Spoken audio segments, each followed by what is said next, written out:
What's going on, everyone? The tank race this year should be quite competitive. You're going to see a lot of teams kind of just racing towards the bottom. I believe you're going to see a lot of trades that you wouldn't see otherwise. I think come the trade deadline, you're see a lot of teams that are going to be able to siphon some quality role guys from various tanking teams to just kind of help those tanking teams get to the bottom, right?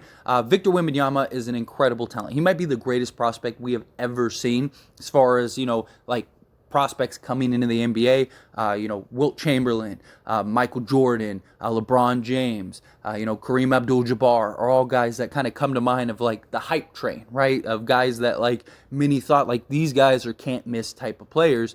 And Victor Wembanyama is better than all of them, right? I mean, this dude is incredible. Like LeBron James said, he is an alien when it comes to that. And so you're going to have teams that are probably going to do things that you've never seen before, right? Like you're going to see some probably fleece level deals just because teams are going to be trying to get the best odds to try to get Victor. And look, if you land Victor, all of those crazy trades you did are justified, right? If you give up a couple role guys, a couple players that fans are a little why did you unload that guy for, nothing, for free, and you land Victor, well, there's your argument. There's your reason why.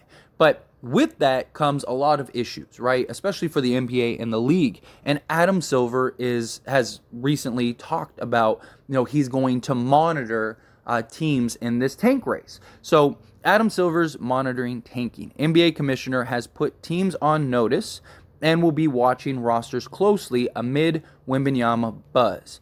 Now, here's the thing. I don't know how Adam Silvers can prevent this, right? If a guy gets injured, quote unquote, and he just, misses a month or his rehab isn't going well or whatever, how do you distinguish, oh, that's just complete BS and that's not? Especially team doctors and, players able to get a second opinion and stuff like that. It's hard. And then come the trade market, how do you prevent trades from happening? If an organization wants to unload and get fleeced in a deal, that happens all the time. That's their choice, right? That's the organization. That's the GM. I don't see how Adam Silvers is going to be able to prevent this. How do you prove that teams are purposely tanking to the bottom? Look, if, teams just rest their stars or something like that, then yeah, I could see him being okay, well, you're getting fined. But how do you prevent, say, a team like Indiana, right? Miles Turner got hurt in shoot around. If you're Indiana, wouldn't you want Miles Turner to stay out as long as possible?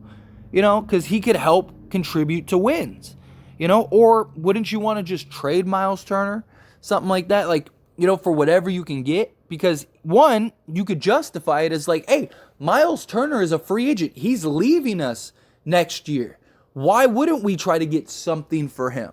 You get what I'm saying? It makes the obstacle nearly impossible for Adam Silvers to do that. I think this is just kind of an empty threat. I think this is hey, if we catch you tanking, you're going to be in trouble. But it's how do you prevent it? And not just that, you don't think that a team, if they land Victor Wembanyama, do you think that they care if they have to pay, $1 million fine even? I don't think it'll be that much, but even if you did, Victor Wembanyama, based on what NBA execs and GMs have stated, Victor Wembanyama, just without even playing, just the acquisition of him is the equivalent of $500 million. $500 million is equated to Victor Wembanyama. You think a team cares if they have to pay, a couple $1 million in fines or fees or whatever because you accuse them of tanking? If they land Victor, teams aren't going to care.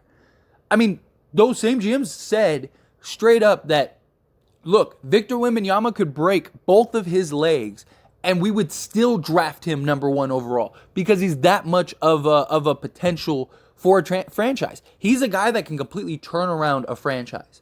And you're going to have a lot of teams that are going to take. I mean, look, you're going to have a lot of teams that are really bad in general that aren't going to have to really do much to tank, but still, I wouldn't be shocked if you see, say OKC.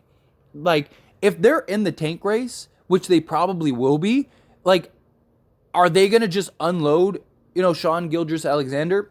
I think so. I think that they'll end up trading SGA. And I think that they might trade him for peanuts. I think you're going to see a lot of fire sales, in my opinion. I think you're going to see a lot of teams that are willing to mortgage a lot of things to go get a chance at Victor Wembanyama. And look, even if they don't get Victor Wembanyama, there's still Scoot Henderson, there's still the Thompson twins, there's still a lot of guys out there that many teams think are going to be very good in this league. And this draft is supposed to be one of the deepest drafts, if not the deepest draft in history. Like, that's what many believe that this draft is. So a lot of teams that are kind of in like that purgatory stage, I think are just going to do whatever it takes to tank. And I also think you're going to see some of the mid-tier teams, like, for example, say Chicago, right? Let's say Chicago's just terrible this year. Like, I could see them blowing it up.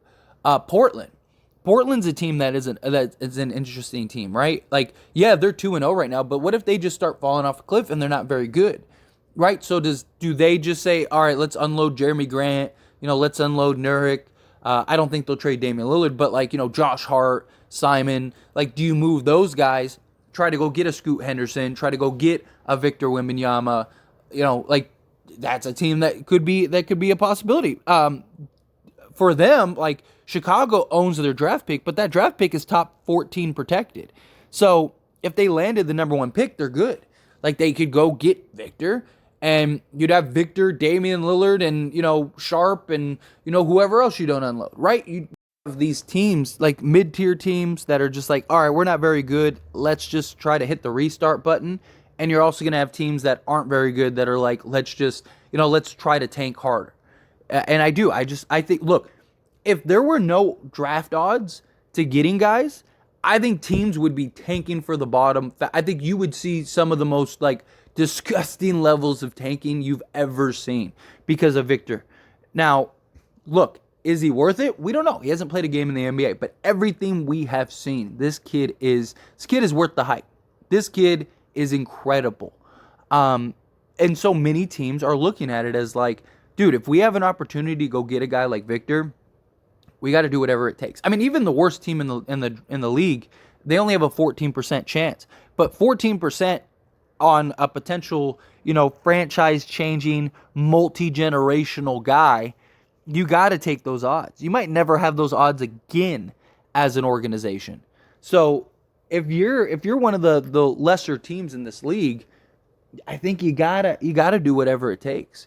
You gotta kind of just, even if you have to pay fines, I think you pay fines. I just don't see how the NBA is going to be able to prevent this. I don't see how the NBA is going to be able to stop teams from tanking towards the bottom. Because teams aren't stupid. Like, they're not gonna have some guy sitting in the first row come jump in and play a game for them. But they might have some guys, on the injury list that, hey, come in, like, hey, hey, I know you could come back, but take another week or two off. Go enjoy your family, go have fun, take a vacation. Tell you what, we'll even pay for you and your family to go on a vacation, right? I think you're going to see stuff like that. I really do. I think that there's going to be a lot going on with organizations and teams going on behind the scenes. And even just from a business standpoint, like, it makes all the sense in the world. And you got to remember, the NBA is still a business. These teams still operate as a business. So you're going to see teams and owners and things like that are going to want to do whatever it takes to win the lottery this year. And I think it's just going to be a madhouse. I think it's going to be crazy.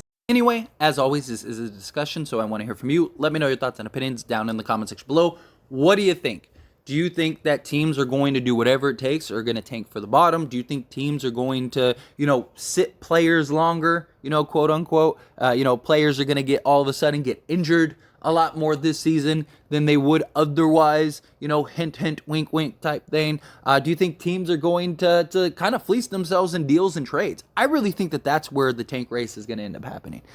I really think you're going to see a lot of teams come the trade deadline that are just going to unload guys they usually wouldn't unload, and that's going to be the race for the bottom. I especially like the bottom, like 3 or 4 teams. Like, come trade deadline, I think whoever the bottom 3 or 4 teams, look out for those teams to just unload whatever role guys are, not like, cornerstones for the franchise going forward. Any guys that are helping to contribute to games. Like the Spurs, I think them, if they're terrible come the trade deadline, I think Josh Richardson, Portal, I think, McDermott, and anybody else that they're like, these guys are preventing us from having a chance to go get Victor. I think all of those teams end up just doing whatever it takes to unload guys. I really do. I think they're going to do whatever they have to make it happen. But what do you think? Do you agree? Do you disagree? Let me know your thoughts and opinions. Good, bad, ugly, somewhere in between. However you feel, let me know down in the comment section below.